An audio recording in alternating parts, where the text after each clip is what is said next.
Bom dia! Nós estamos iniciando a Escola Bíblica Dominical online e que Deus te abençoe. Queria convidar você a nós abrirmos a Palavra do Senhor nos Salmos 67. Nós vamos ler o verso 1 e o verso 2. Salmos 67. Diz assim: seja Deus gracioso para conosco e nos abençoe e faça resplandecer sobre nós o rosto, para que se conheça na terra o teu caminho e em todas as nações a tua salvação. Hoje é um dia de celebração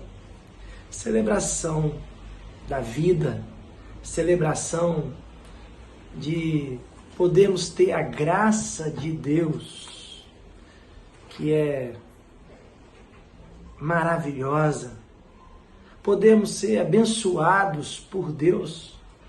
Passamos uma semana, passamos uma noite, iniciamos mais um dia e podemos declarar, assim como o salmista declara ali, que o Senhor é gracioso com ele, que o Senhor o abençoa e que todas as nações vão ver.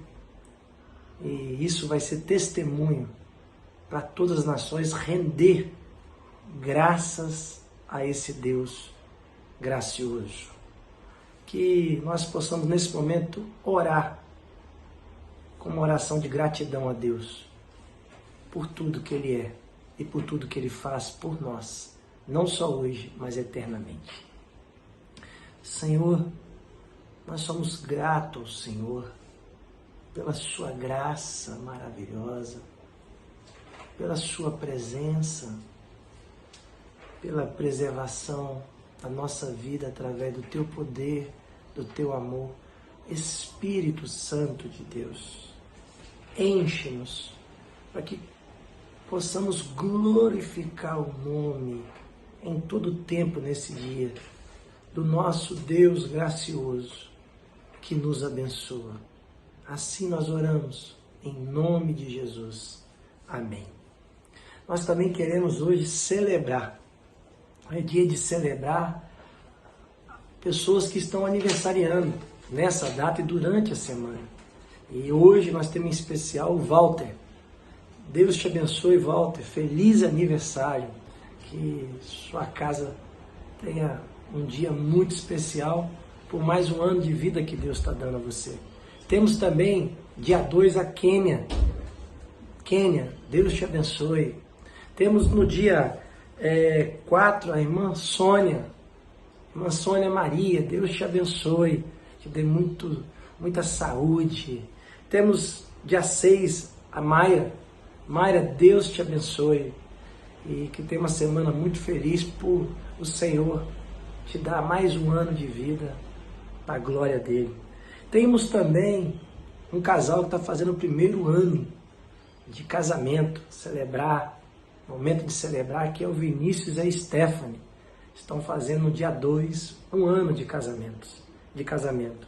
E eu queria convidar vocês para nós intercedermos durante a semana pelas famílias do diácono Saulo, a sua esposa Jerusa, a Laila e a Valentina, a irmã Estela com o seu filho Cirinho e a Bianca, e o senhor Altair Doninês da congregação. Vamos orar por esses irmãos, celebrando e agradecendo a Deus. Senhor, obrigado, Deus, por todas as pessoas que estão aniversariando nesse dia, que estão comemorando mais um ano de vida, mais uma bênção do Senhor sobre eles. Apresentamos a vida do Walter, apresentamos, Senhor meu Deus, a vida da Quênia, da Sônia, Senhor meu Deus, da Mayra, Senhor meu Deus. Apresentamos a vida e o casamento de Vinícius e Stephanie, a gravidez de Stephanie, Senhor. Abençoe o Lucas, Pai, que está sendo formado nesse ventre. Abençoe, Senhor meu Deus, todos os projetos do Senhor na vida deles, Pai. Continue sendo gracioso sobre eles. E agora, Senhor meu Deus, nós intercedemos por famílias que nós temos compromisso de orar. Que a paz do Senhor seja sobre a vida do Saulo e toda a sua família, sobre a vida, Senhor meu Deus, da Estela, seus filhos, Pai, sobre a vida, Senhor meu Deus, do seu Altair e Dona Inês, Pai. Ah, Deus, continue sendo gracioso e os abençoe, não só hoje, mas para todo sempre. Amém. Hoje também é motivo de celebrarmos ontem, nós comemoramos 503 anos da Reforma Protestante.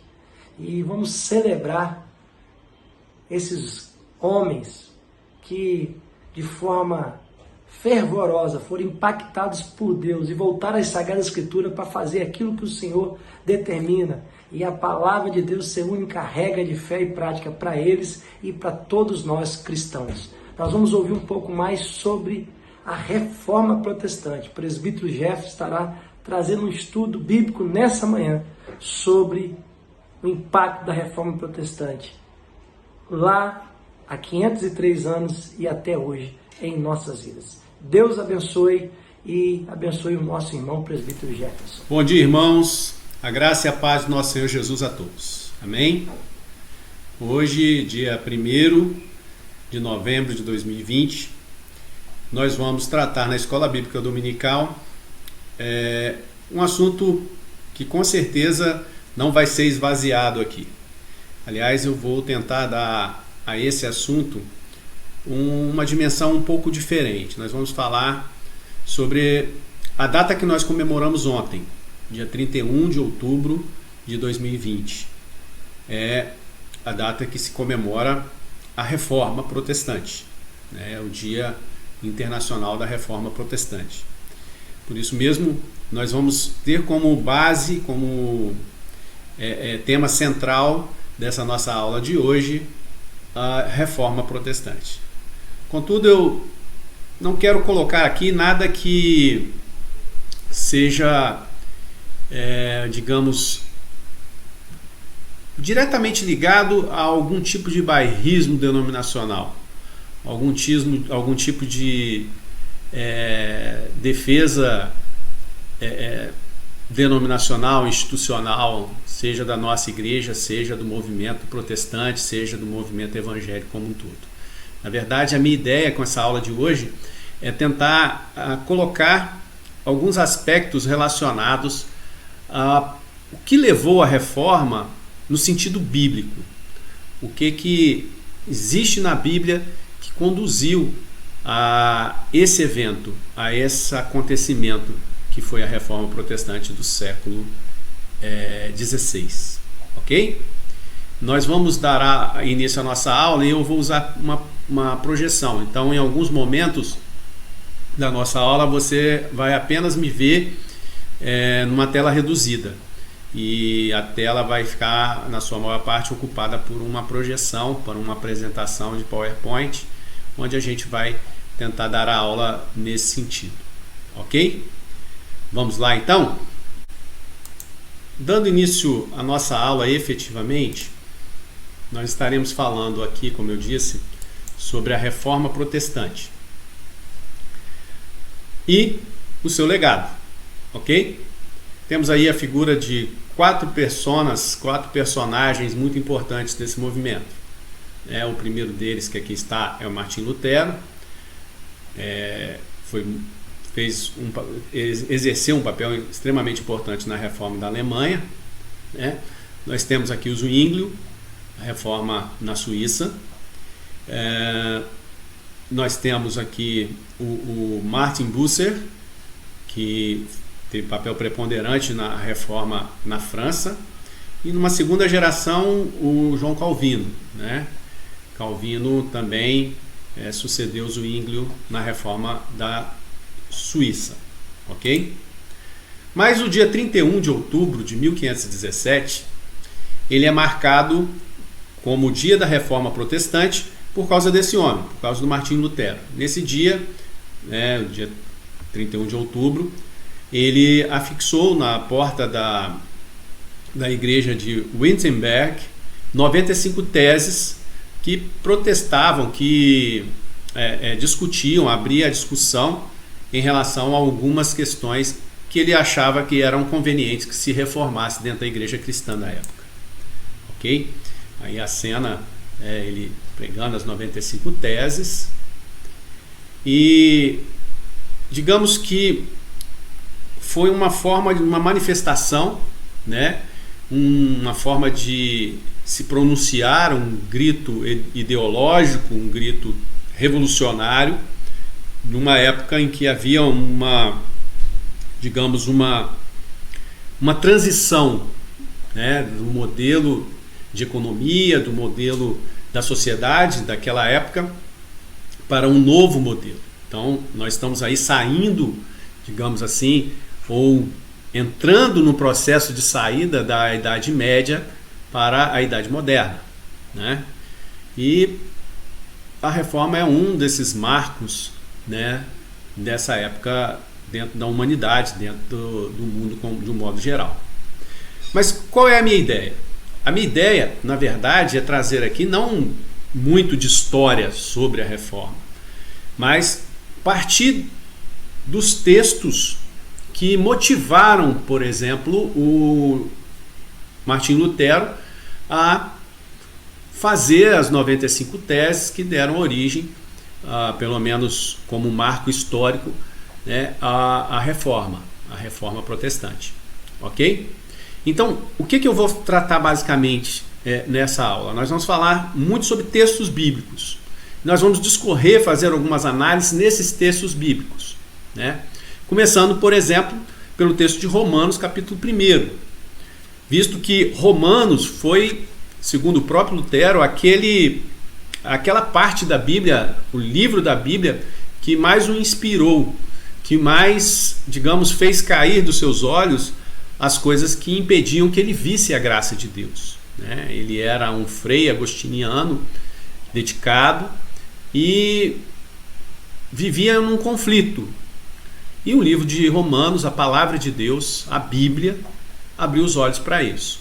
Então nós vamos ver, e eu quero começar tratando exatamente do primeiro capítulo de Romanos, e ao longo da nossa análise, conforme a gente for tratando aqui, falando sobre o livro, nós vamos mostrar algumas doutrinas da reforma a partir da Bíblia. Tirar da Bíblia as doutrinas da reforma, né? Vamos lá. O texto de Romanos começa dizendo assim, o texto que nós projetamos aqui. Pois não me envergonho do Evangelho, porque é poder de Deus para a salvação de todo aquele que crê, primeiro do judeu e também do grego. Visto que a justiça de Deus se revela no Evangelho de fé em fé, como está escrito, o justo viverá por fé.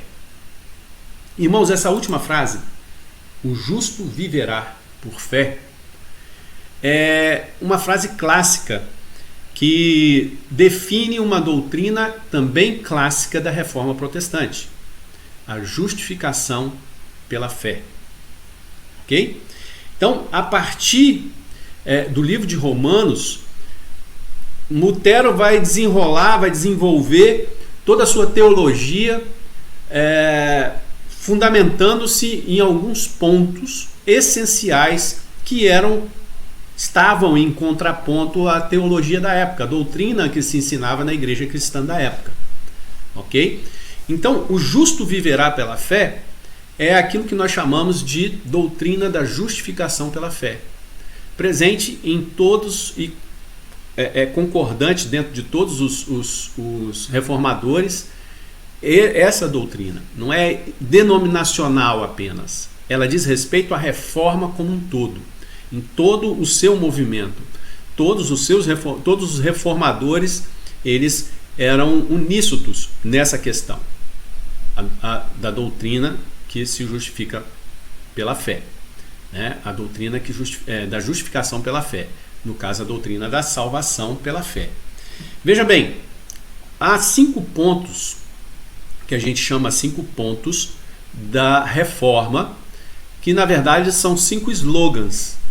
E esses 5 slogans marcaram esse pensamento reformador do século XVI, embora eles não tenham sido concebidos, ou seja, esses slogans não foram concebidos necessariamente naquela época, mas posteriormente foram os pontos comuns que foram trazidos de todos os pensadores daquela época, foram esses 5 slogans. E o primeiro deles que a gente vai tratar exatamente diz respeito a essa frase: o justo viverá pela fé, ou seja, a justificação pela fé, que no slogan dos pontos da reforma é o sola fide, ou seja, somente a fé.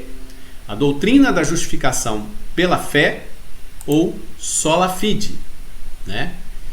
Então olha só, o justo viverá pela fé. A pergunta que fica é o seguinte: o que é justiça? O que representa ser justo? Atende a que conceitos de justiça? O próprio texto vai nos mostrar isso. Veja bem, nós temos aqui que a justiça de Deus, ou seja, o justo que vive pela fé não vive por qualquer tipo de justiça. Não vive por conta de uma justiça pessoal. Não vive por conta de uma justiça individual, humana. Mas ele vive por conta de uma justiça de Deus. E o texto diz: a justiça de Deus se revela no Evangelho. Aqui é apresentado um segundo slogan. Aqui é apresentado uma segunda doutrina. Ou seja, o padrão de justiça é definido, ele é estabelecido, ele é codificado, ele é normatizado dentro de um contexto que se chama Evangelho.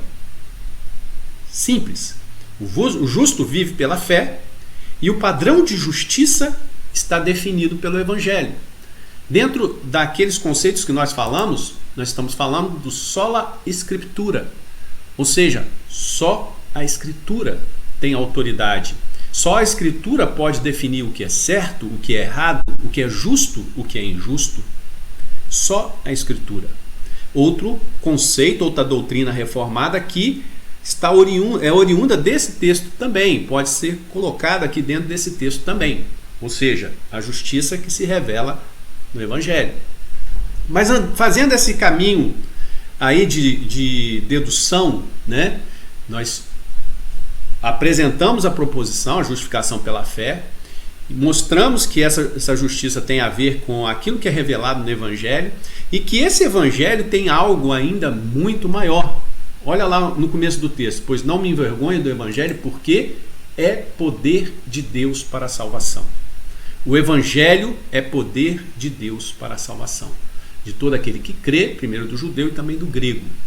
Mas agora esse padrão de justiça, você vê que ele tem poder, e poder para salvar.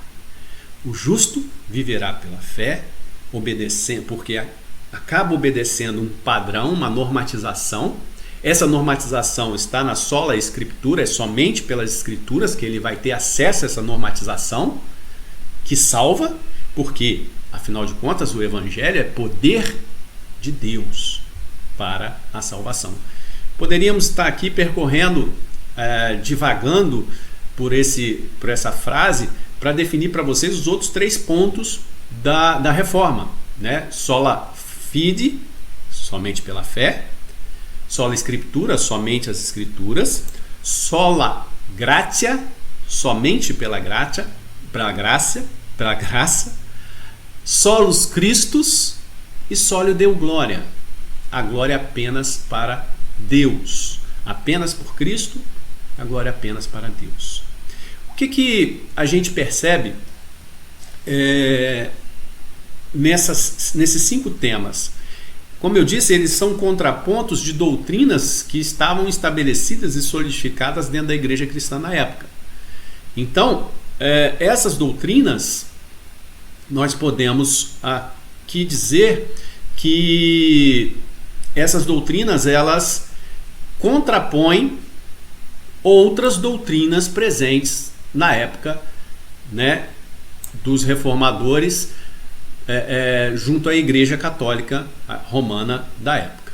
Que doutrinas seriam essas? Vejam bem, somente pela fé, ela se contrapõe, são 5 pontos da reforma, somente pela fé, ela vai se contrapor àquilo que a gente chama de boas obras, ou seja, a salvação por boas obras. O que significa isso? Não é ser bonzinho, não é praticar grandes obras ou boas obras que eu vou virar para Deus e me justificar. Aí Deus, olha só, fui legal hoje, hein? Fiz isso, aquilo outro, né? Então, ó, garanta meu lugar aí no céu. Não, a ideia não é essa. Mas essa era a ideia vigente na época, que as obras salvavam, né? Que aquilo que você fazia aqui na terra é que definiria a sua entrada ou não nos céus. Então, a justificação apenas pela fé, ela contrapõe a justificação pelas obras. Não podemos ser justificados pelas obras. Veja bem, eu não estou dizendo que o cristão não deva fazer boas obras. Não é isso. Mas as boas obras não são causa da salvação, e sim consequência da salvação. Eu não faço as boas obras para entrar no céu, mas pelo fato de eu ter entrado no céu pela graça de Deus, é que eu pratico as boas obras. Há uma diferença de foco, há uma diferença muito significativa e muito importante nesse aspecto. Nós vamos ver o quão importante é essa diferença ao longo do nosso estudo. Sola Escritura, ela, como eu disse, vai contrapor, ela vai ir contra, no caso aqui, as tradições. As tradições, elas ganharam um poder muito grande naquela época. E ainda hoje, na Igreja Romana, nós temos institucionalizado, através do Concílio Vaticano II, que as tradições, elas têm igualdade ou até superioridade em relação às Escrituras. A Igreja Romana acredita que a Bíblia é a palavra de Deus, contudo, ela também entende que as tradições são santas, sagradas, e que elas são levadas em consideração. A questão é que quando as tradições estão na contramão da Bíblia, o que prevalece são as tradições, embora se afirme que as duas são iguais, né? E aí Martinho Lutero, diante dessa situação, ele contrapôs, dizendo, não, só a Bíblia é a autoridade. Não tem a autoridade do papal, não tem a autoridade das tradições, o que importa é a Bíblia. A sola gratia, ou seja, graça significa favor imerecido, significa receber algo sem merecer, ela vai se opor à venda de indulgências. Naquela época a igreja vendia documentos, vendia papéis, indulgências, que garantiam àquele que comprasse aquelas indulgências a entrada no céu. Então a igreja emitia um documento garantido, certificando que aquela pessoa, por estar contribuindo financeiramente, elas poderiam ter a entrada no céu. Isso era a venda de indulgências. Solos Christus vai contrapor a ideia de que existem outros intercessores, que existem outros caminhos que não seja Cristo. Cristo deixa isso bem claro: eu sou o caminho, a verdade e a vida. Ninguém vem ao Pai senão por mim. Então, meus irmãos, Solos Christus, outra doutrina, outro slogan da Reforma que contrapõe a doutrina vigente na época. Soli Deo Gloria. O que é simonia? Isso que eu acabei colocando aqui. Simonia era a prática da venda de relíquias. O que eram as relíquias? A igreja dizia que possuía objetos que pertenceram aos apóstolos, que pertenceram aos santos, né? Às vezes restos de ossos, algumas coisas desse gênero que eles chamavam relíquias e que eram também vendidas, né? Porque aquele que possuísse uma dessas relíquias, automaticamente ele estaria, digamos, sendo santificado pela presença daquela relíquia na sua casa, na sua vida, né? E na verdade, de certa forma, estaria atribuindo a essa relíquia, colocando essa relíquia numa posição de destaque, glorificando essa relíquia, quando na verdade a glorificação, a glória deve ser dada apenas e exclusivamente a Deus e a mais ninguém ou a mais nada. Portanto, os 5 pontos da reforma, eles vão contrapor essas 5 doutrinas que eram amplamente praticadas, né, naquela época pela igreja e pelos membros da igreja, ok? Vamos passar a outro ponto agora. Vamos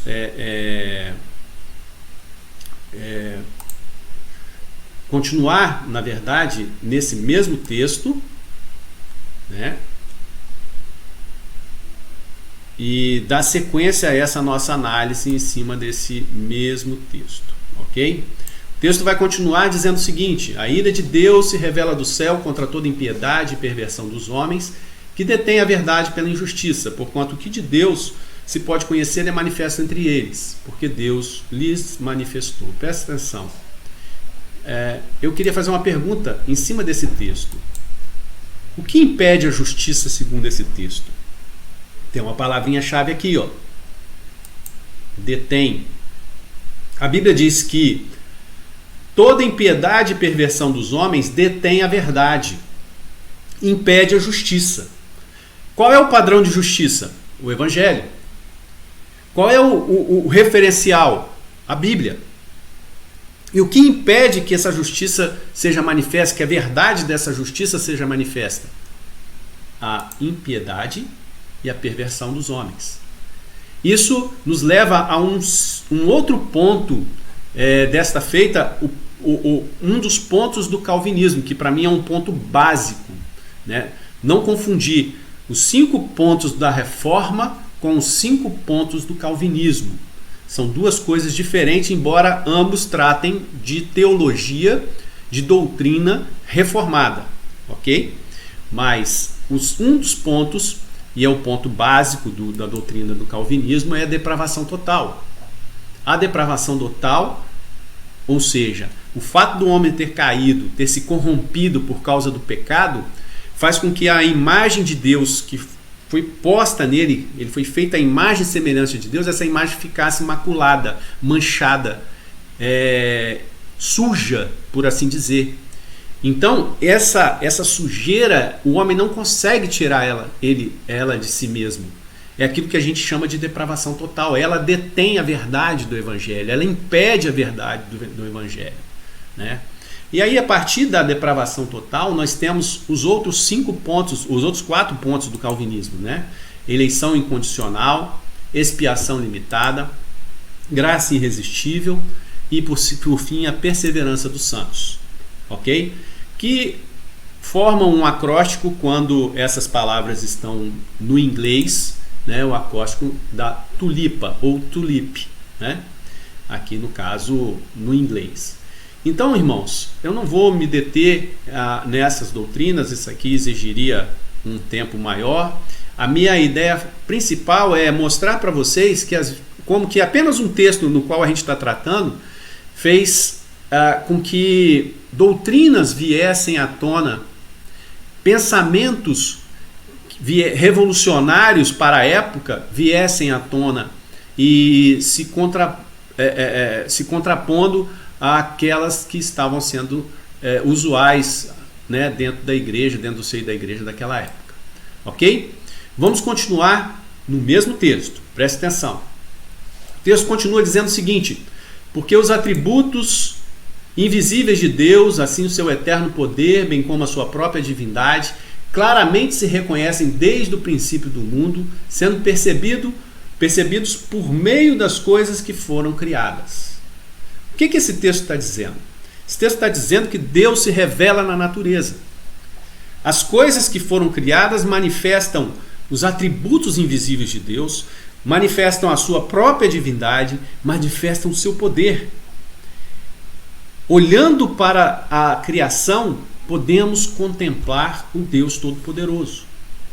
Só que há um aspecto dentro dessa revelação. Essa revelação de Deus é conhecida dentro da nossa teologia, dentro da nossa doutrina, como revelação geral, ou revelação natural, né? Por quê? Porque é aquilo que alguns teólogos chamam de segundo livro.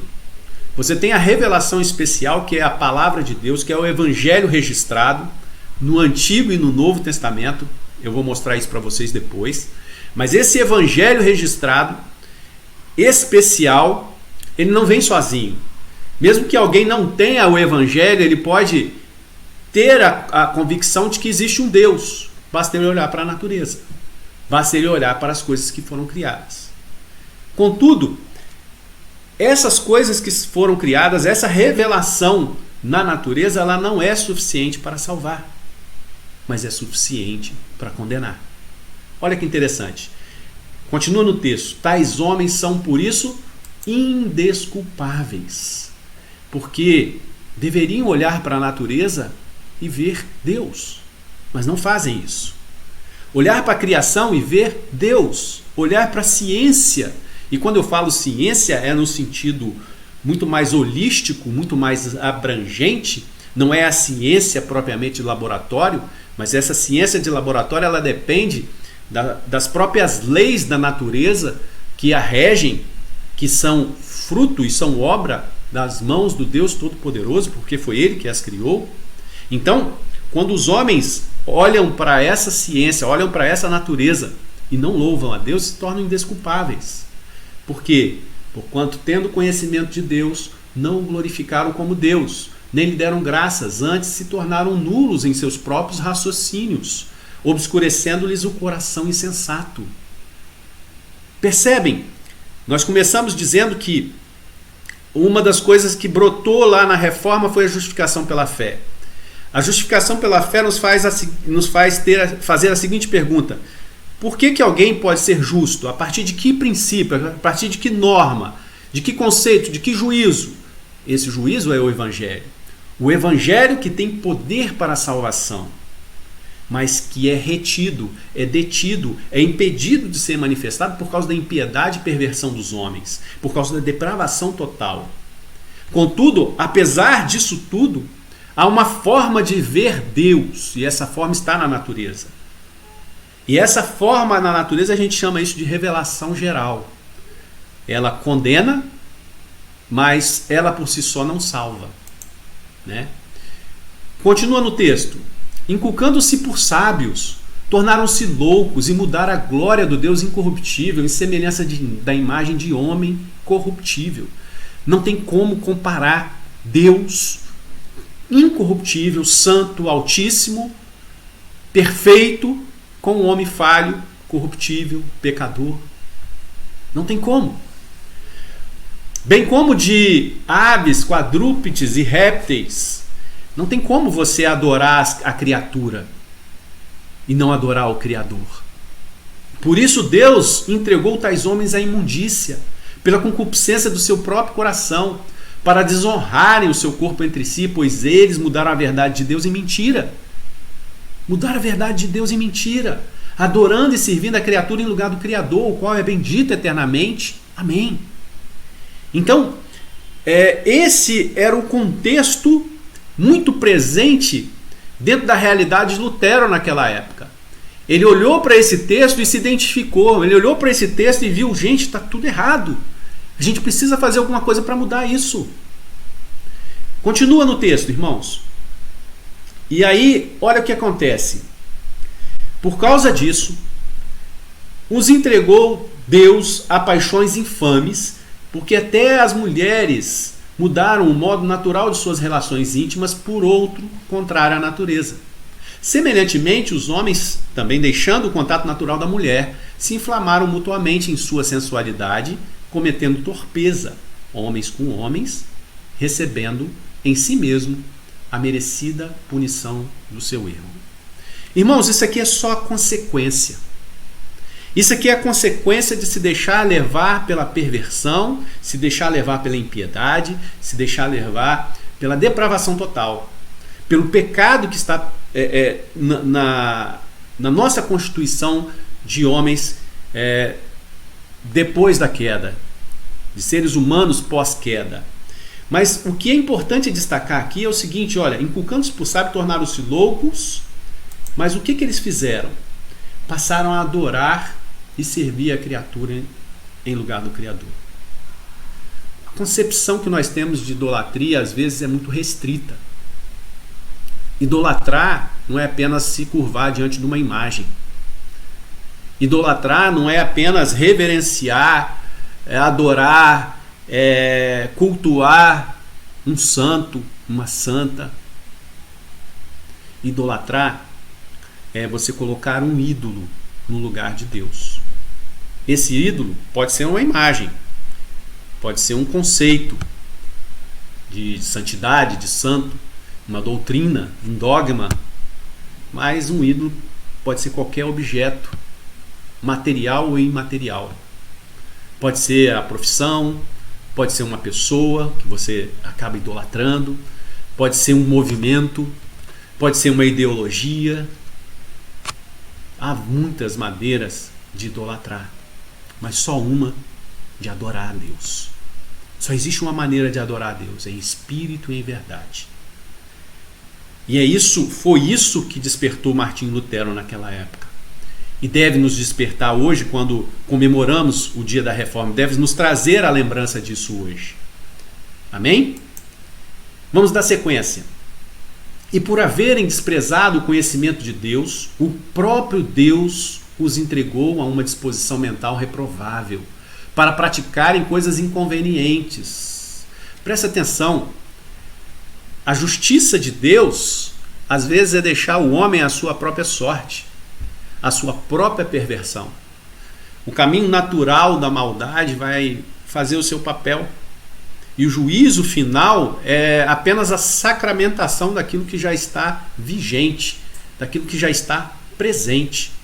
E aquilo tudo que foi colocado ali atrás, ou seja, hoje em dia, no nosso contexto, é até perigoso colocar isso em vídeo, em aula, que vai ser publicada no YouTube e algumas pessoas terem acesso e falar, olha lá, ele está sendo homofóbico, ele está falando contra a questão dos gêneros, a questão da homossexualidade. Não sou eu quem está falando contra, é a própria palavra que está mostrando isso. Está dizendo que isso é uma impiedade, isso é um afastamento de Deus, isto é uma perversão. E aí, isso está em pé de igualdade com tudo aquilo mais que vai vir agora. Olha só, Deus os entregou por causa disso, e por eles terem desprezado a Deus, o conhecimento de Deus, Deus os entregou uma disposição mental reprovável. Não adianta tentar convencer, só o Espírito Santo pode convencer. Essas pessoas acham que estão absolutamente certas. Por quê? Porque estão entregues a essa situação pelo próprio Deus. E eles passam a praticar coisas inconvenientes, cheio de toda injustiça. Lembra que a justiça, o padrão de justiça é o Evangelho. Então isso está fora do padrão de justiça. Então é injustiça, malícia, avareza, maldade, possuídos de inveja, homicídio, contenda, dolo e malignidade, sendo difamadores, caluniadores, aborrecidos de Deus. Ou seja, aborrecidos de Deus, aqui a palavra grega é algo como quem fala assim, que não tem empatia, não tem simpatia, não quer se aproximar, tem aversão a Deus, quer estar longe de Deus, quer fugir da presença de Deus. Insolentes, soberbos, presunçosos, inventores de males, desobedientes aos pais, insensatos, pérfidos, sem afeição natural e sem misericórdia. Todas essas coisas são comparáveis àquelas consequências ali atrás. Ora, conhecendo eles a sentença de Deus de que são passíveis de morte os que tais coisas praticam, não somente as fazem, mas também aprovam os que assim procedem. Isso é muito importante. Nós vivemos hoje dentro de uma conjuntura pós-moderna onde todos têm direito a uma opinião. Nós estamos dentro de uma concepção que tem um discurso muito bonito de privilegiar aqueles que foram massacrados durante anos, que foram injustiçados socialmente durante anos, as minorias. Dentre essas minorias, nós temos as mulheres, nós temos os homossexuais, nós temos os negros, temos todo esse contexto, né? Mas o que nós vemos é que essa tentativa de dar voz a todos cria conflitos entre as vozes. As pessoas começam a falar coisas e chegam a um ponto assim de que, como eu disse, todo mundo tem direito a uma opinião. é o que a gente chama dentro do fenômeno da pós-modernidade de pluralismo. Todos têm direito à opinião. E ao mesmo tempo, essa opinião é individual, é pessoal. E essa opinião pessoal, individual, ela tem valor de ouro. Ela não pode ser contestada. Aí entra o outro fenômeno do pós-modernismo, que é o individualismo. Nós saímos da ideia de que todos têm direito a uma opinião para a noção ilógica, absurda, contraditória de que toda opinião é igualmente verdadeira. Você tem um monte de opiniões e todas são igualmente verdadeiras, todas são legítimas. Essa é a ideia que a pós-modernidade nos trouxe. Então, quando o texto fala que as pessoas desprezam o conhecimento de Deus, elas estão desprezando aquele padrão de justiça que eu falei lá atrás. Elas estão desprezando o Evangelho. E elas não apenas fazem isso, mas fazem movimentos a favor disso, aprovando os que assim procedem, incentivando, motivando. E esse é o grito da reforma. É o grito de uma era. Não podemos aceitar essas coisas. É preciso ter uma identidade confessional. Existe para mim, um dos grandes legados da reforma protestante é aquilo que nós conhecemos como sacerdócio universal. Ou seja, eu, você, todos aqueles que receberam a Cristo como seu único e suficiente Salvador, nós podemos exercer o sacerdócio universal. Podemos pregar a palavra, podemos evangelizar, porque isso foi nos concedido pela autoridade do Filho. O Filho nos concedeu isso. Isso nos dá uma identidade própria. Na época de Lutero, a palavra final sempre era da igreja. A interpretação final das Escrituras era dada pela igreja. As Escrituras eram lidas nos cultos, melhor, nas missas, eram lidas em latim. O povo não tinha acesso, não entendia absolutamente nada. Lutero quer quebrar esse paradigma e quer estabelecer uma identidade confessional. Eu sei no que eu acredito, por isso eu confesso. Eu sei do que se trata, por isso eu confesso. Há uma necessidade de identidade confessional. E aí algumas pessoas sempre questionam, mas por que eu preciso seguir uma igreja, ser membro de uma igreja para ser evangélico, para ser crente, para ser cristão? Porque você precisa estabelecer a sua identidade confessional dentro de uma universidade ou num universo, melhor dizendo, de muitos conceitos, de muitas ideologias, né? De pluralidades, de individualidades, de pós-modernismo. Você precisa se apresentar como alguém que tem uma identidade. Jesus diz assim: aquele que me confessar diante dos homens, eu o confessarei diante do meu Pai que está nos céus. Aquele que me negar, eu negarei. Essa palavra vai muito além de você, no dia da sua conversão, levantar a mão e falar assim: eu aceito a Jesus. É muito além do que isso. Está dizendo respeito à sua identidade confessional. Você confessar não apenas uma vez, mas com a sua própria vida, com as suas ações, com a sua forma de ser, de pensar, de falar, de pregar. Isso é identidade confessional. E às vezes a instituição religiosa, às vezes a igreja, ela vai nos oferecer um subsídio, ela vai nos oferecer um apoio em relação a isso. Nós estaremos como brasa no braseiro quando nós estamos em igreja. Por isso essa identidade confessional, ela tem um aspecto muito profundo, porque ela te questiona a você se perguntar no que você acredita. O que você exatamente confessa? A nossa denominação, por exemplo, ela determinou um documento chamado Confissão de Westminster. Nesse documento, ela sistematizou a doutrina. Ela procurou tirar da Bíblia algumas perguntas, apresentando respostas para que nós saibamos no que nós acreditamos e como nós acreditamos, o que nós confessamos. Isso diz respeito a uma identidade confessional. Não que isso, ou documento, a confissão tenha poder por si só, ela não vai substituir a Bíblia. Não pode ser alguma, nunca, jamais. É apenas uma ferramenta, um instrumento para facilitar a nossa compreensão, para abrir os nossos olhos a nós mesmos, ou àquilo que nós professamos, falamos e agimos. No que você acredita? O que você confessa? Você acredita na Bíblia? De que maneira você acredita na Bíblia? Você acredita que ela é a palavra de Deus? Você acredita que por ela ser a palavra de Deus, ela é inerrante, ela é infalível? Ou seja, ela não pode mentir, porque Deus não mente, e a sua palavra é óbvia, vai acompanhar o atributo de Deus de não mentir. Sendo assim, quando você fala assim, esse negócio de Adão e Eva, será que eles existiram mesmo? Não é uma representação simbólica? Bom, se fosse uma representação simbólica, Paulo não usaria, não se dirigiria a ele como indivíduos, como muitas vezes ele faz em suas doutrinas, em suas cartas.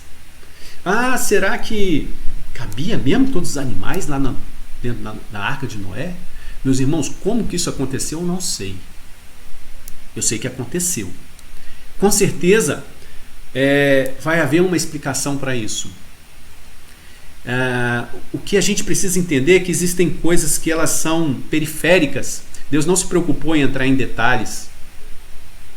Ele se preocupou em registrar aquilo que realmente salva, aquilo que realmente faz sentido. Ele deu um maior foco a essas coisas. Aquilo que são detalhes, são detalhes. E vai acontecer uma explicação, como muitas vezes já aconteceram. Existem algumas questões que foram respondidas ao longo do tempo, e a própria ciência contribuiu para isso. Como ainda existem questões que ainda não foram respondidas, e talvez venham a ser respondidas ou não. Porque o próprio Paulo diz lá em Coríntios 13, 1 Coríntios 13, que nós conhecemos como que por espelho, obscuramente, mas então veremos face a face. Agora conhecemos em parte, mas então conheceremos como também somos conhecidos. Haverá um momento em que tudo será revelado. O que eu sei é que eu acredito na Bíblia como palavra de Deus inerrante e infalível. Ela é o Evangelho. Ela é a Boa Nova. Ela é o meu padrão maior de justiça. É assim, dessa maneira que você crê?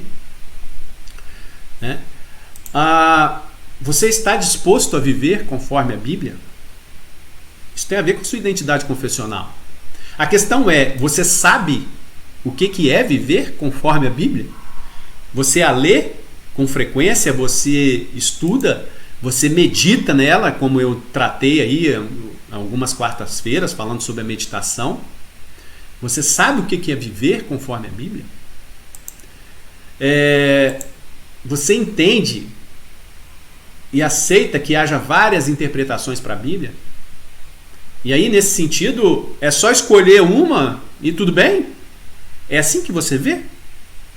Muitas pessoas falam, eu não vou perder tempo com isso não, tanta gente já tentou explicar isso, tem tantas interpretações, né? Depende da forma como você olha. Não depende não, meu irmão. Não depende não. Sabe por quê? Porque você precisa lutar pelo que você acredita. Foi isso que Martinho Lutero fez. Ele viu que tinha um contexto que estava equivocado, ele quis mudar, ele quis reformar. Nós precisamos lutar pelo que nós acreditamos. Você está disposto a fazer isso? Então, de início, você tem que ouvir o que o apóstolo Pedro fala na sua segunda carta. O apóstolo Pedro fala assim: sabendo primeiramente isto, nenhuma profecia da Escritura é de particular interpretação. Ou seja, não existe nenhuma parte da Escritura que eu possa interpretar ao bel prazer da minha vontade ou do meu achismo. Toda a Escritura, ela tem uma única interpretação. Ela tem um único sentido, ele tem um único significado. Entendam, significado é diferente de significação. O que eu estou falando como significado, a mensagem central, a interpretação real, é aquilo que estava no coração do escritor bíblico quando Deus o inspirou. Aquilo que ele registrou, a mensagem que ele queria transmitir pela intermediação do Santo Espírito de Deus. Só existe um significado para essa mensagem. Mas pode haver várias aplicações para essa mensagem. Depende da minha vida, da sua vida, das circunstâncias pelas quais você está passando, das circunstâncias pelas quais eu estou passando, o ambiente onde eu estou. As significações são muitas, a aplicação são muitas, mas a interpretação é uma só. Eu sei, queridos, que existem pontos difíceis de entender. O próprio Pedro fala isso. Quando ele se refere ao apóstolo Paulo, ele diz assim: olha, eu sei que tem coisas que Paulo escreveu que são difíceis de entender e que alguns deturpam o que ele escreveu. Sim, existem coisas que são difíceis, mas aquilo que é essencial para a salvação está claro. Aquilo que é essencial para a nossa remissão, a nossa redenção, isso está claro. Isso é facilmente aplicado, é dogmático. Aquilo que é periférico às vezes dá alguma margem para realmente interpretações. Por exemplo, o que mais importa é a quantidade de água ou o significado do batismo? O batismo significa uma marca visível, um selo, para que a pessoa possa declarar ao mundo que ela aceitou Jesus como seu único e suficiente Salvador. Agora, se ele usou de imersão, de evulsão, de aspersão, se ele imergiu a pessoa crendo que o símbolo ali que representa uma pessoa que morre para o mundo e renasce em Cristo quando ele surge das águas, é uma coisa. O outro acredita que por aspergir água sobre a sua cabeça ele está sendo lavado pelo sangue de Cristo, é um outro símbolo, é outra coisa. Mas o que é mais importante? São os símbolos ou o real significado? O que importa é que o batismo sela. O batismo, ele é uma marca visível da fé que está dentro do coração. Aí sim, pode-se dizer que existem algumas interpretações, mas não são determinantes, definidoras de salvação ou não. Ok? Vamos lá. Pastor José Roberto da Silva, pastor Zé Roberto, ele é pastor da Igreja Presbiteriana da cidade do Porto, em Portugal. Ele foi meu professor de hermenêutica. Ele usa uma frase que eu transcrevi para cá. Ele diz assim: a neutralidade é uma ilusão. Assumimos publicamente nossos pressupostos teológicos. Todas as abordagens interpretativas possuem os seus, visto que os seus pressupostos, ok? Visto que é impossível qualquer intérprete aproximar-se de um texto isento de pressuposições. Todos nós somos movidos a perceber o mundo à luz das lentes que possuímos, à luz daquilo que nós somos. No entanto, para o nosso crescimento e consistência na fé, defendemos que devemos estar conscientes dos nossos pressupostos, e dispostos a revisá-los à luz da sólida compreensão das Sagradas Escrituras. É óbvio que cada um tem uma leitura do mundo e pode ter uma leitura até mesmo da Bíblia, Acontece que vocês têm que assumir que existe um pressuposto e definir esse pressuposto. Quando eu digo identidade confessional, junto com essa identidade confessional, eu estou assumindo um pressuposto. Qual o pressuposto? De que a Bíblia é a palavra de Deus e que somente ela é juiz sobre todas as coisas. Eu assumo que a justificação é só pela fé. Eu assumo que o caminho é só Cristo. Eu assumo que a glória é só para Deus. Eu assumo que eu sou salvo pela graça. São pressupostos. Aqueles slogans são os pressupostos. O pastor Leandro Lima, ele diz o seguinte: há duas formas de se fazer teologia. Depende de como se aborda a Escritura. Teologia necessariamente precisa ser teologia da Bíblia. Porém, há duas formas de se aproximar da Escritura: com o pressuposto da fé ou com o pressuposto da dúvida. As duas formas têm sido adotadas ao longo da história. De fato, existem pessoas que se aproximam da Bíblia com dúvidas. Será que é verdade? Existem pessoas que gostam de algumas passagens porque eles são mais atrativas, outras nem tanto. Eu ouvi uma mulher uma vez dizer, eu já falei isso lá na congregação, mas nem todos que estão ouvindo aqui já me ouviram falar isso. Mas uma vez eu ouvi uma senhora falar o seguinte, lendo a palavra de Deus, eu falei, ó Deus, é verdade, a tua palavra é verdade, eu creio em tudo que está aqui, estou disposto a seguir tudo que está aqui, mas tem um porém, esse negócio aqui de ser submisso aos seus maridos, ó, o senhor vai me desculpar, mas isso aqui não é para mim não. Vamos fazer seleção dos textos que não são mais aprazíveis para seguir só aqueles? Isso é dúvida, colocar em dúvida que a palavra de Deus é a única e total regra de fé e prática, né? Aí a partir disso, essas dúvidas, foram elas que fizeram que ao longo da história houvesse necessidade de reformas. E você pode estar estranhando eu colocar aqui reformas no plural. Sim, reformas. Aconteceram várias reformas. Eu poderia falar da reforma de Josias. A reforma de Josias, sim, porque reforma, meu irmão, o movimento de reforma foi um movimento de despertamento espiritual. O movimento de reforma foi aquilo que nós chamamos de avivamento da igreja. A igreja precisava dar uma sacudida, a igreja precisava despertar, a igreja precisava avivar ou reavivar. E ao longo da história, até da história bíblica, nós vamos ver vários movimentos de avivamento. Avivamento de Josias, de Ezequias, avivamento de Gideão. Há muitos avivamentos ao longo da história. Eu não vou tratar de todos. Avivamento na época de Esdras e Neemias, quando retornavam do cativeiro. Gostaria de falar de todas, mas eu vou tratar de uma em especial. Eu vou falar de algo bem específico aqui, por causa do tempo. Mas olha só, reforma é avivamento. Avivamento da igreja, ela depende fundamentalmente de dois fatores. De fundamental importância, não existe avivamento se não houver palavra de Deus. Não existe avivamento se não houver Espírito Santo. Fundamentalmente, esse conjunto, esses dois fatores são primordiais para uma reforma, para um avivamento, para um despertamento espiritual. E quando eu falo os dois, são os dois de mão dadas, os dois amalgamados, juntos, unidos, inseparáveis. Sabe por quê?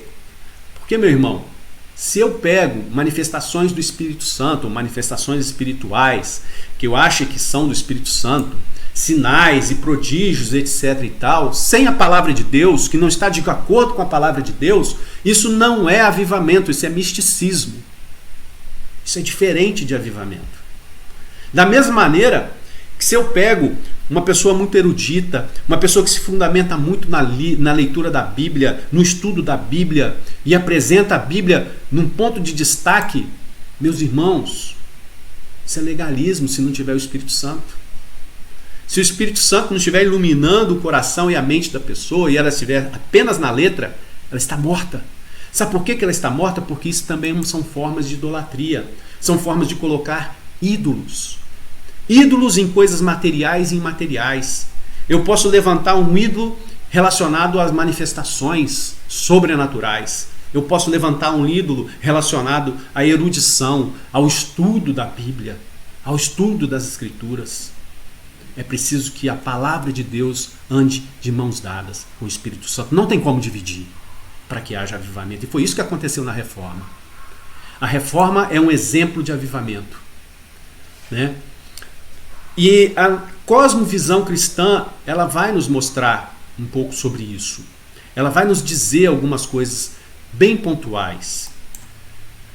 Por exemplo, esse texto de Colossenses capítulo 2, versículo 17, diz assim, que estas coisas, se referindo à lei de Moisés, referindo ao Antigo Testamento, estas coisas são sombras do que haveria de vir.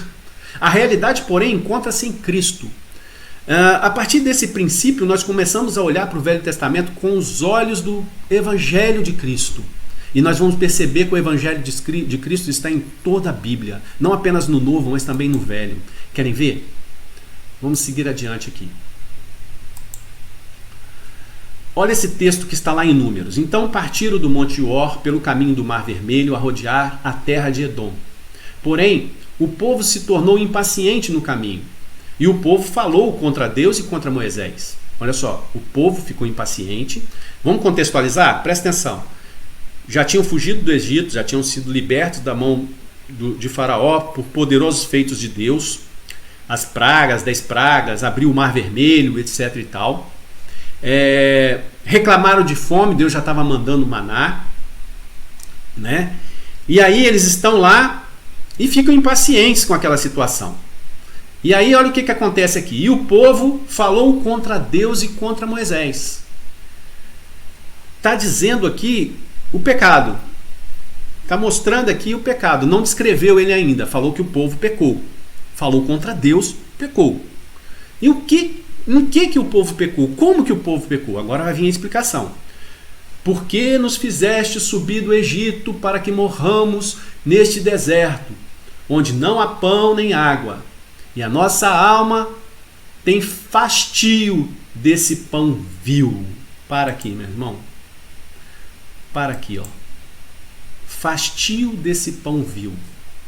Eles começaram a murmurar, começaram a reclamar. Por que nós saímos do Egito? Por que nós viemos para cá?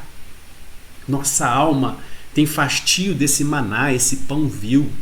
Eles estão se referindo ao maná, que era a providência de Deus. Era o sustento de Deus para aquele povo todos os dias.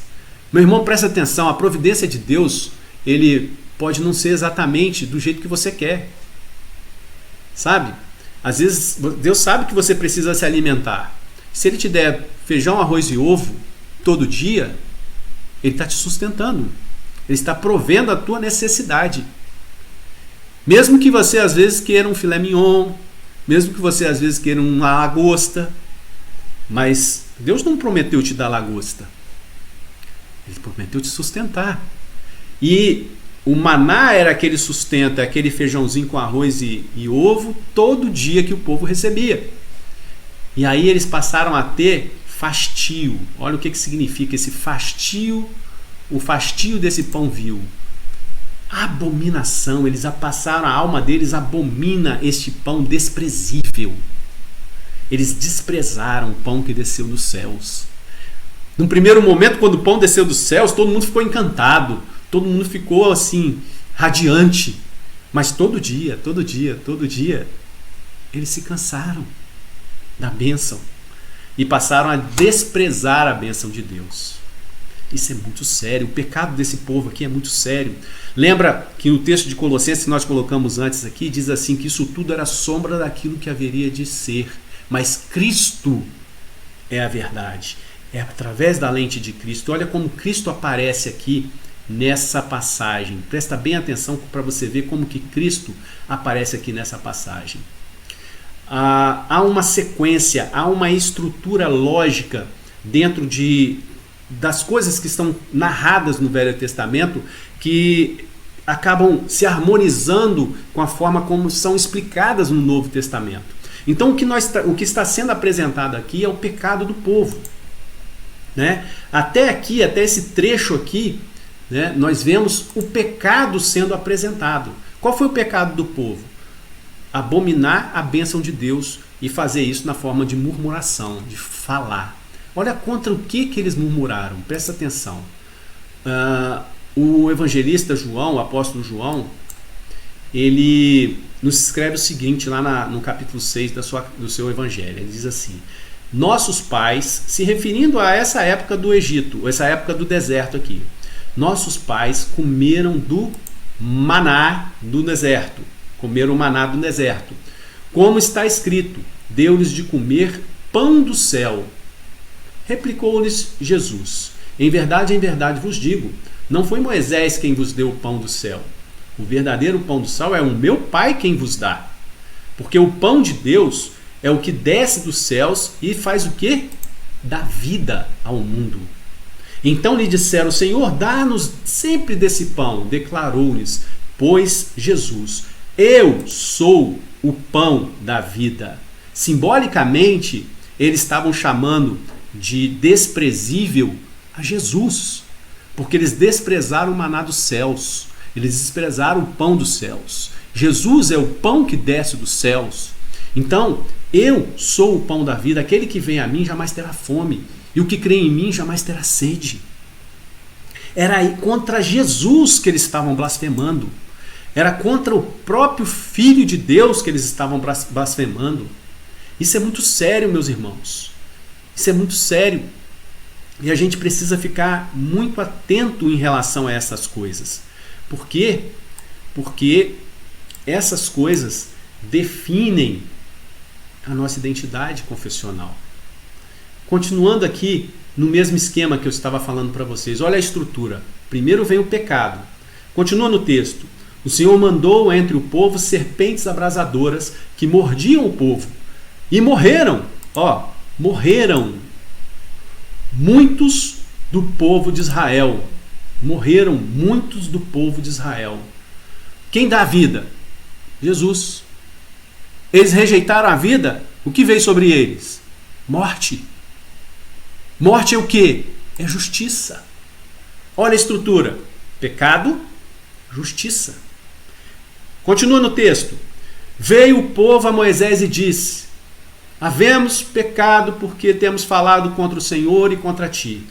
Ora a Deus que tire de nós as serpentes. Para que, mais uma vez, ora a Deus que tire de nós as serpentes. O que está acontecendo aqui? Arrependimento.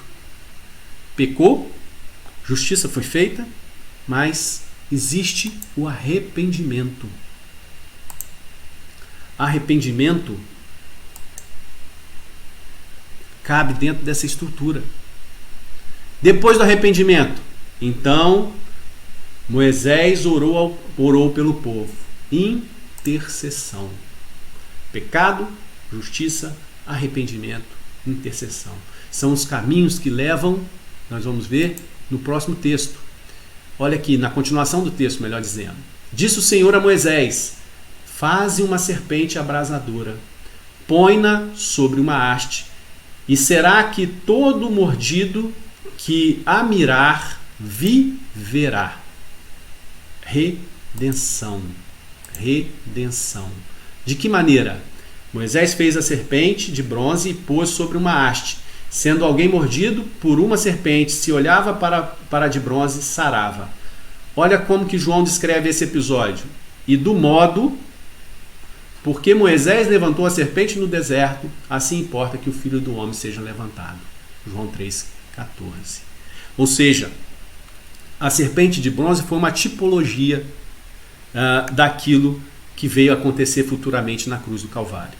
Jesus foi erguido na cruz do Calvário para que todo aquele que olha a cruz seja sarado. Para todo aquele que entenda a cruz seja curado. Há uma tipologia. Jesus é um antítipo, né, daquilo que foi colocado no Antigo Testamento, na sombra que foi revelada até então, do modo como Moisés levantou a serpente. Aí alguns vão dizer assim: tá vendo? Não tem problema ter crucifixo, então. Não tem problema ter uma cruz. Olhar para a cruz, eu posso ser curado.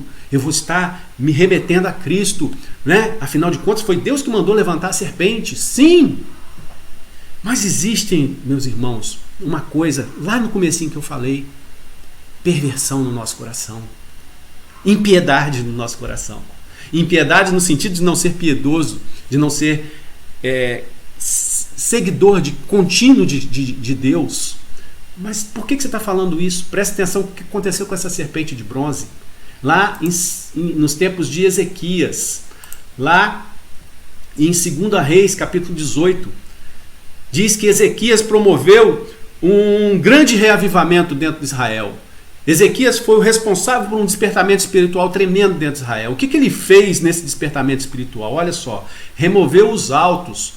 Os altos eram o que? Eram os altares que ficavam nos lugares mais elevados, onde eles adoravam deuses pagãos. Removeu os altos, quebrou as colunas e deitou abaixo o poste ídolo, as imagens que tinham lá. E fez em pedaços o quê? O que ele fez em pedaços? A serpente de bronze. A mesma que foi bênção lá no passado, agora era motivo de idolatria. Era um ídolo. Era um motivo de prostituição do povo que Moisés fizera, porque até aquele dia os filhos de Israel lhe queimavam incenso e lhe chamavam Neutsan. Desviavam o foco de Deus para colocar o foco no ídolo. A serpente de bronze, a bênção, se transformou em ídolo. Desse jeito. E essa estrutura, pecado, justiça, arrependimento, intercessão, redenção, ela parece se repetir nesses movimentos que eu falei e chamei de reformas no plural, de avivamentos no plural, né? A continuação do texto vai dizer por que Ezequias foi um homem abençoado, por que ele foi usado como Lutero foi usado no século XVI, Ezequias foi usado na sua época como um instrumento de Deus para a reforma da sua época, para o despertamento da sua época. Olha o que diz aqui. Primeiro diz que ele confiou no Senhor. Ele confiou no Senhor. Como que é confiar no Senhor? Confiar na palavra de Deus. Ele confiou no Senhor, Deus de Israel, de maneira que depois dele não houve seu semelhante entre todos os reis de Judá, nem entre os que foram antes dele, porque se apegou ao Senhor, se aproximou do Senhor, não deixou de segui-lo e fez o quê? Guardou os mandamentos que o Senhor ordenara a Moisés. Palavra de Deus. Não tem avivamento sem palavra de Deus. E Ezequias é um exemplo disso. Amém, meus irmãos? Dando sequência, queridos. Dando sequência. Nessa linha de pensamento de que as dúvidas trazem, sim, problemas que normalmente fazem com que nós nos desviemos dos caminhos e volta e meia precisamos de reformas, precisamos de despertamentos. Olha o que acontece lá com a igreja de Éfeso, quando João escreve o seguinte, citando, sendo ali boca de Deus, falando aquilo que Jesus falou para ele. Deus diz assim, conheço as tuas obras, tanto o teu labor como a tua perseverança. Gente, é só elogio, presta atenção. E que não pode suportar homens maus, que bênção. E que puseste à prova os que a si mesmos se declaram apóstolos e não são. E os achaste mentirosos. E tens perseverança, olha que bênção. E suportastes provas por causa do meu nome, glória. E não te deixaste esmorecer. Que igreja valente, que exemplo. Tenho, porém, contra ti que abandonaste o primeiro amor. Abandonastes o primeiro amor. Ao longo da história da cristandade, muitas reformas aconteceram. Muitos despertamentos aconteceram. Houve um movimento avivalista no século XVI que foi chamado de Reforma Protestante. Aconteceu na Holanda, aconteceu na Irlanda, na Inglaterra, na França, na Alemanha, na Bélgica, na Suíça, em tantos países. Lá no século XVIII, na Inglaterra, explodiu aquilo que é conhecido como Grande Despertamento.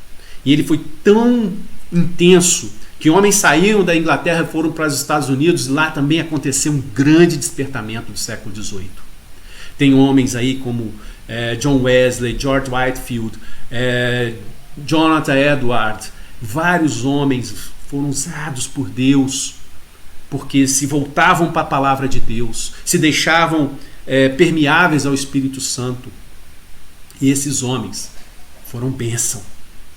E esses movimentos foram bênção e transformaram a realidade desses países. Alguns especialistas dizem que se a Inglaterra não tivesse sofrido esse avivamento, não tivesse passado por esse avivamento, talvez ela tivesse entrado em colapso naquela época. Porque o mundo na Inglaterra se resumia a bebedices, a corrupção, a violência. Mas com a reforma, com um grande despertamento, as pessoas passaram a temer a Deus, a trabalhar mais, a produzir mais. Explode a Revolução Industrial, a Inglaterra volta a ser um grande país, uma grande nação na sua época. O que mais acontece, meus irmãos, é que esses movimentos vão e vêm, infelizmente. E olha o que acontece e passou a acontecer nesses países que foram berço de grandes reavivamentos. Presta atenção, queridos. Isso aqui é uma igreja em Amsterdã, na Holanda. Essa igreja Hoje é uma danceteria, é uma boate. Na Europa, você tem isso em todo canto. Você tem, por exemplo, lá em Dublin, na Irlanda, isso também era uma igreja. E o bar é conhecido hoje como The Church. Né? É um bar e restaurante. Olha, em Liverpool, na Inglaterra, existe um bar lá chamado Alma de Cuba, onde existem música ao vivo, mas o pessoal vai para lá, é um pub, é um lugar onde eles se reúnem para se divertir, para beber, para se embriagar. Vamos para os Estados Unidos. Essa igreja em Pittsburgh, nos Estados Unidos, se transformou numa cervejaria. E a igreja presbiteriana dos Estados Unidos, aquela que mandou o missionário Simon para fundar a nossa igreja aqui, diga-se de passagem, os Estados Unidos foi o país que mais enviou missionários cristãos para o mundo todo, né? Aquela igreja, ela promove casamentos gays. Essa aqui é uma foto de um casamento gay na Igreja Presbiteriana da Flórida. Queridos, presta atenção. Quero finalizar essa minha aula deixando mais um slogan da Reforma Protestante. Está aqui em latim. E meu latim não é lá essas coisas. Mas vamos lá. Ecclesia Reformata Sempre Reformanda. O que significa isso? Igreja reformada sempre reformando. Igreja reformada, ela precisa sempre estar avivada. Ela precisa sempre estar sendo despertada.